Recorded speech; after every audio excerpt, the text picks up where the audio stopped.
Ryan, আজকে চামড়ার দর কেমন ছিল? চামড়া ব্যবসায়ীরা কি বলছেন এই নিয়ে জানাবেন, এবং খুচরা ব্যবসায়ীদের চামড়ার দর নিয়ে যে অভিযোগ তার সমাধানে কোনো পদক্ষেপ নেওয়া হয়েছে কিনা সব মিলিয়ে জানাবেন।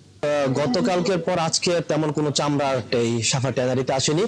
সব মিলে এখন পর্যন্ত 5,27,000 চামড়া 27,000 পিস চামড়া এই ট্যানারিতে প্রবেশ করেছে।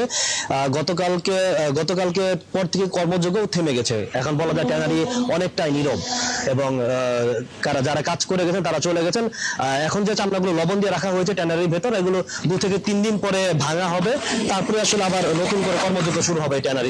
আর দাম নিয়ে যেটা বলছিলেন, দাম মূলত গতকালকে আমরা যে দেখেছি 150-200 টাকা পর্যন্ত দাম নেমে এসেছিল এই কাঁচা চামড়ার। এই কারণে কিন্তু মন্ত্রী যখন বিকেলে আসলেন, আমরা জানতে চেয়েছিলাম যে কাঁচা চামড়ার দাম আসলে সরকার কেন নির্ধারণ করে না। তার জবাব ছিল কাঁচা চামড়া যেহেতু পচনশীল, যার কারণে এটি নির্ধারণ করা তাদের পক্ষে সম্ভব নয়, কারণ তারা নির্ধারণ করতেও চান না। এই কারণে তিনি বলছেন যে সবাইকেই নিজ নিজ উদ্যোগে লবণ দিয়ে চামড়া সংরক্ষণ করা, যাতে চামড়া আসলে পচে না যায়।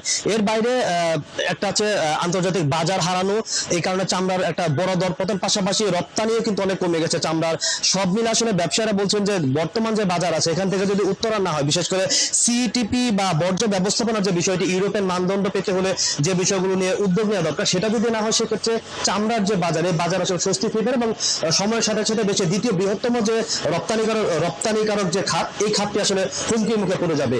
এর বাইরে যারা আড়তদার আছেন, আড়তদারও বলছেন যে ট্যানারির মালিক আসলে বছরের পর বছর তাদের কাছে টাকা পড়ে আছে, সে টাকাগুলো তারা পাচ্ছে না, যার কারণে একটা অর্থ সংকটে আড়তদাররা পড়েছে। সব মিলে আসলে চামড়া খাতে যে দুর্দশা, সেটি আসলে সহসায় কাটার কোনো সম্ভাবনা দেখা যাচ্ছে না।